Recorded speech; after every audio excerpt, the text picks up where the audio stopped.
¿Qué es iglesia en el Nuevo Testamento?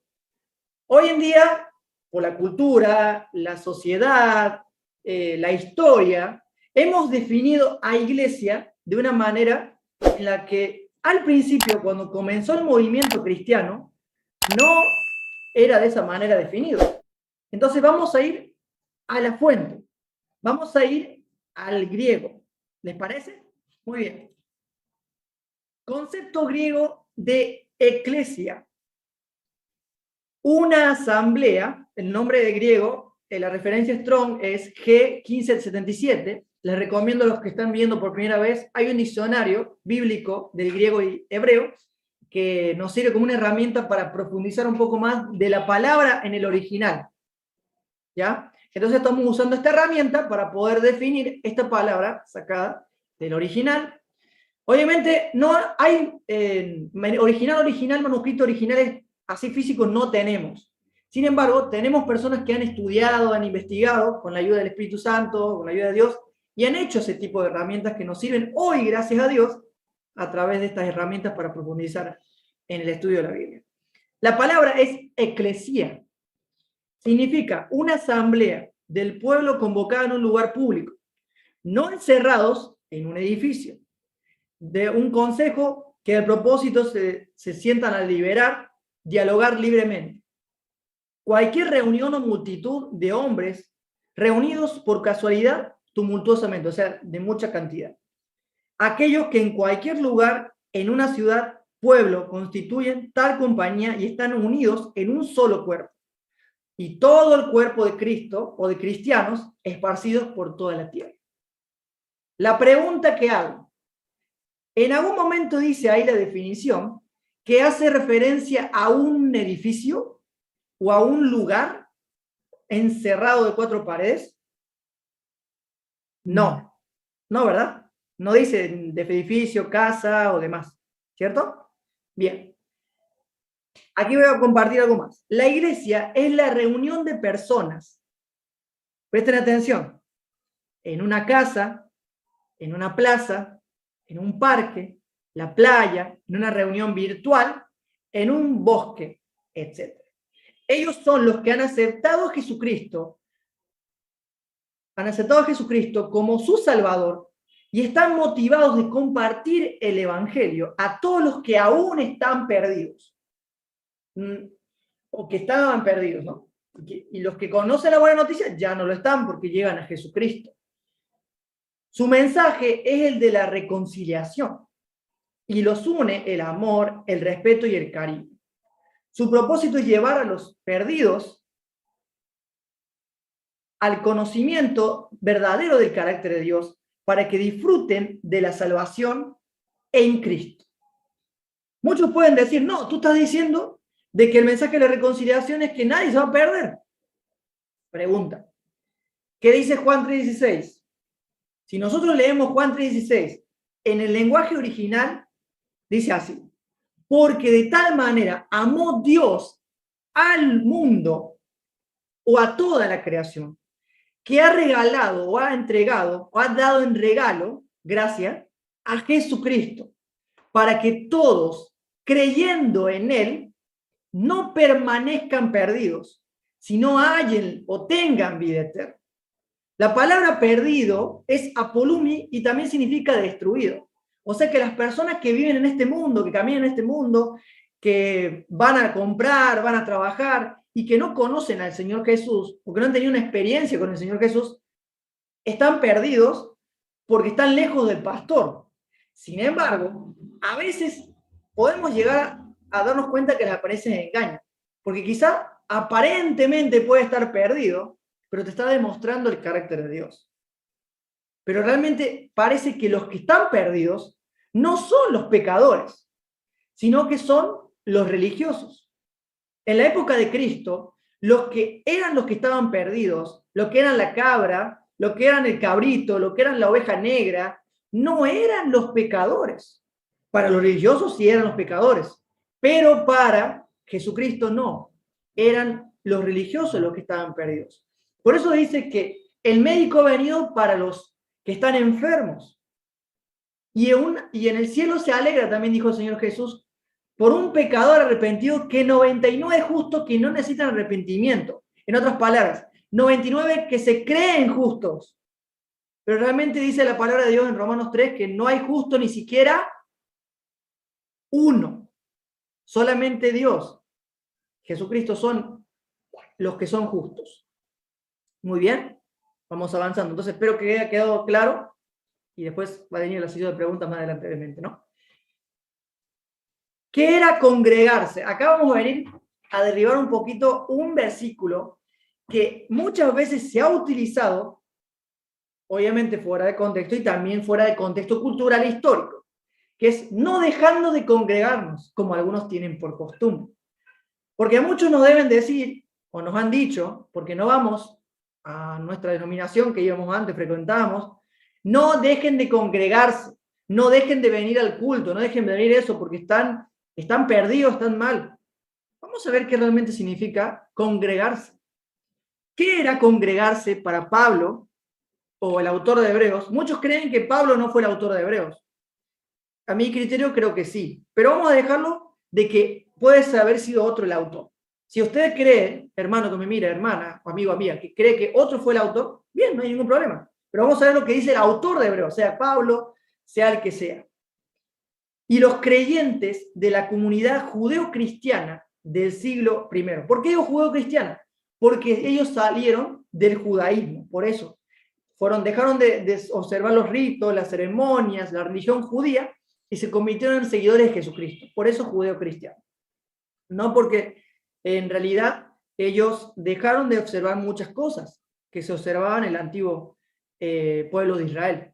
Pero ahora con Cristo tenían otro tipo de experiencia. Bueno, vamos allá. No dejando de congregarnos. ¿Qué significa no dejando de congregarnos? La palabra congregarnos en el griego es G1997 y significa la comunión, comunidad o también compartir o compañerismo. Entonces podemos decir, no dejando de tener comunión. Cambia, ¿no? Cambia la palabra congregar a comunión. Y lo dicen, no, pero algunos se están yendo de la iglesia, están dejando por doctrinas extrañas, porque algunos ha venido una plaga en la iglesia y está sacando todos los creyentes sinceros y se lo está llevando, se lo está arrastrando a Babilonia. Se dice así en algunas denominaciones, ¿no? Entonces, ahí nosotros vemos que de alguna manera estamos prejuzgando a los verdaderos hijos de Dios que están siguiendo al Espíritu Santo. Muy bien, vamos al versículo. No dejando de tener comunión, vamos a poner comunión, juntos, no separados, como algunos tienen, ¿por qué? Costumbre o mala actitud, que también puede ser costumbre, pero en realidad dice mala actitud, que tiene la mala actitud de separarse, de aislarse y demás. Que a veces en momentos tenemos problemas, tenemos dificultades, sí, por ahí nos aislamos, pero lo que está exhortando aquí el autor es que no dejemos de estar en comunión. ¿Por qué, hermanos? Porque hay que tener el contexto cultural e histórico. Los primeros cristianos estuvieron perseguidos durante más de 2 siglos por seguir a Jesucristo. Porque la palabra cristiano no era algo lindo en esa época. Era realmente un insulto ser cristiano. Ser cristiano era realmente un insulto. Porque ellos pensaban de que estaban realmente haciéndole la guerra a esta plaga, podemos decirle también, en esa época le decían plaga, de herejes que predicaban de un carpintero ignorante que no tenía idea de la Torá y que no estudió en la facultad de teología, que no era doctor en teología y que estaba llevando un mensaje contrario a las creencias fundamentales de esa época. ¿No es cierto? Eso es lo que pasaba. Pero en realidad acá, en ese momento de persecución, que estaban siendo perseguidos, que estaban teniendo este tipo de problemas, los cristianos, o seguidores del camino, como se decía también, empezaron a darse cuenta que debían estar unidos y juntos. Y por eso acá dice el apóstol, o el autor, sino exhortándonos unos a otros, y mucho más al ver que el día se acerca. Bueno, Este texto puede llevarse para el futuro, para el regreso de Jesucristo. Sin embargo, se puede aplicar lo que iba a venir después. ¿Por qué? En el año 70 ocurrió un desastre que marcó mucho la historia, delante y después de la historia judía, que fue la destrucción de Jerusalén, del general Tito, que destruyó Jerusalén. Y estos hebreos eran hebreos creyentes en Cristo. Así como vino la destrucción de Jerusalén, hoy nos podemos aplicar a nuestra historia el día de hoy, de no alejarnos, no perder la comunión, de la unidad, el compañerismo unos con otros, y congregarnos o reunirnos o tener comunión a través de los medios que dijimos, a través de una plaza, en una casa, en un parque, en la playa, en la calle, en el camino, en la montaña, en un Zoom, en un Meet, etc. No dejando de eso porque nos ayuda a fortalecer nuestra fe. Ese es el sentido de la palabra congregarnos. No estar en un cierto lugar.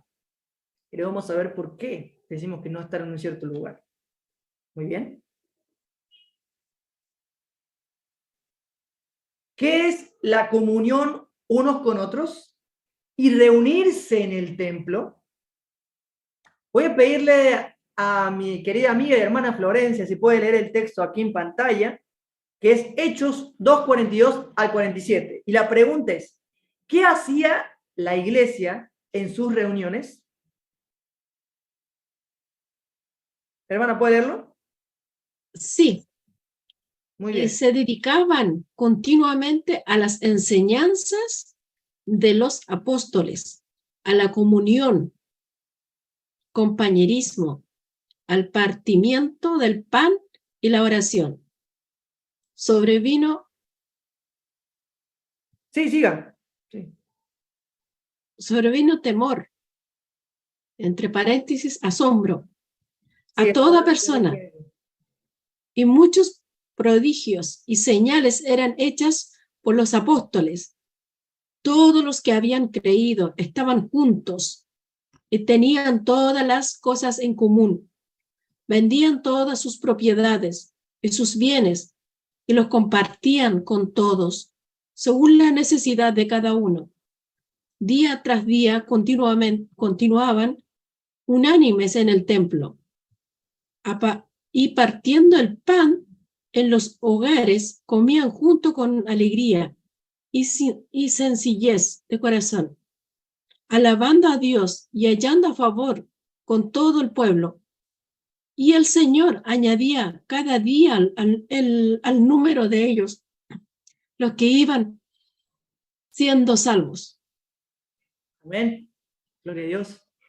Acá está diciendo qué hacían en sus reuniones cuando se reunían, tenían comunión los primeros cristianos creyentes en Jesucristo. Voy a volver, gracias hermanito. Voy a enfatizar algunas cositas que hemos remarcado aquí, que es la siguiente. También acá el verbo comunión significa koinonia, que significa compañerismo. Ellos tenían compañerismo. No estaban diciendo que, no, tú crees así, yo creo así, como tú crees así diferente a mí, entonces tú no eres mi hermano, tú eres un hijo del diablo. O si tú no crees en estas cosas, no crees que Dios son tres personas, no digas estas cosas, tú no eres un verdadero creyente. Compañerismo no es estar peleándose por definir doctrinas filosóficas y definir a Dios. Compañerismo es a pesar de que piensan diferente, a pesar de que entiendan a Dios o que comprendan a Dios diferente, estaban unidos. Hay que entender que una cosa es unidad y otra cosa diferente es uniformidad. Porque yo puedo estar uniformado, pero pensar diferente, pero lo que me une no es, perdón, yo puedo estar no solamente uniformado, sino creyendo lo mismo, pero atacando al que cree diferente. Diciéndole que él no, eres un babilonio, no me voy a juntar con él, me voy a decir que me contamine. No, pero este es una plaga que ha venido, no, plaga. O sea, plaga. A mi hermano decirle plaga. ¿Desde cuándo Jesús le llamó plaga a los seres humanos? A las prostitutas, a los cobradores de impuestos, a los samaritanos. Dice, ¿cuándo? No me acuerdo, en ningún momento he visto en los evangelios que iba a decir. Pero bueno, eso era la comunión. El partimiento del pan y la oración. El partimiento del pan no era otra cosa que reunirse a comer. En esa época se comía el pan porque era una costumbre comer eso, reunirse en las familias, ¿no es cierto?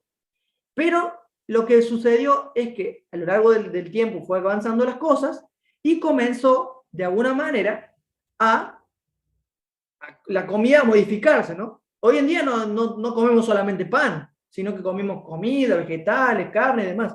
Se reunían a compartir algo para comer. Eso hacían. En ese momento, en esa cultura, se compartía el pan. Era reunirse a comer pan y dialogar acerca de Cristo. De eso dialogaban, de las experiencias que tenían con el Señor día a día. Se reunían quizás no solamente una vez por semana, se reunían más veces, porque eran unidos, estaban unidos. Muy bien. Todos los que habían creído estaban juntos y tenían todas las cosas en común, o sea que creían lo mismo, aunque pensaban diferente en otros aspectos. Día tras día continuaban unánimes. Voy a mostrarles lo que dice el diccionario Strong, me encantó la definición, que es lo siguiente. La palabra unánimes es homotai-madon, que significa una sola mente, una misma mente, o sea, que quiere decir que tenía la misma mente. ¿Qué mente se refería? La mente de Cristo. Porque habían recibido ¿a quién? Al Espíritu Santo. Una misma pasión. ¿Pasión por quién? Por Cristo. No por una denominación, no por una profeta, no por unos libros, sino por Jesucristo. La palabra griega usada en 10 de sus apariciones en el Nuevo Testamento, en el libro de Hechos, nos ayuda a comprender la singularidad de la comunidad cristiana. Homotumadon, que es otro verbo, es un compuesto de dos palabras que significan correr al unísono. La imagen es casi musical. Acá explica la imagen como si fuera un pentagrama musical, que hay diferentes notas, pero juntas y unidas forman una sola melodía. Estaban unidos. Al unísono la imagen es casi musical. Suenan varias notas que, aunque diferentes, armonizan en altura y en tono como los instrumentos de un gran concierto bajo la dirección de un concertino, y así el Espíritu Santo une a la iglesia en Cristo. Qué hermoso, ¿no? Eso era ser unánimes. No se estaban peleando porque uno creía una cosa, creía otra, o porque definía así a Dios o no definía así. No, estaban unidos. No perdían en tiempo, perdón la expresión, en estupideces. No perdían el tiempo en estupideces, sino que su tiempo lo hacían para dedicarse a su trabajo, a su familia y a estar unidos. Eso hacía la iglesia. Eso hacía la eclesia creyente en Cristo de la época.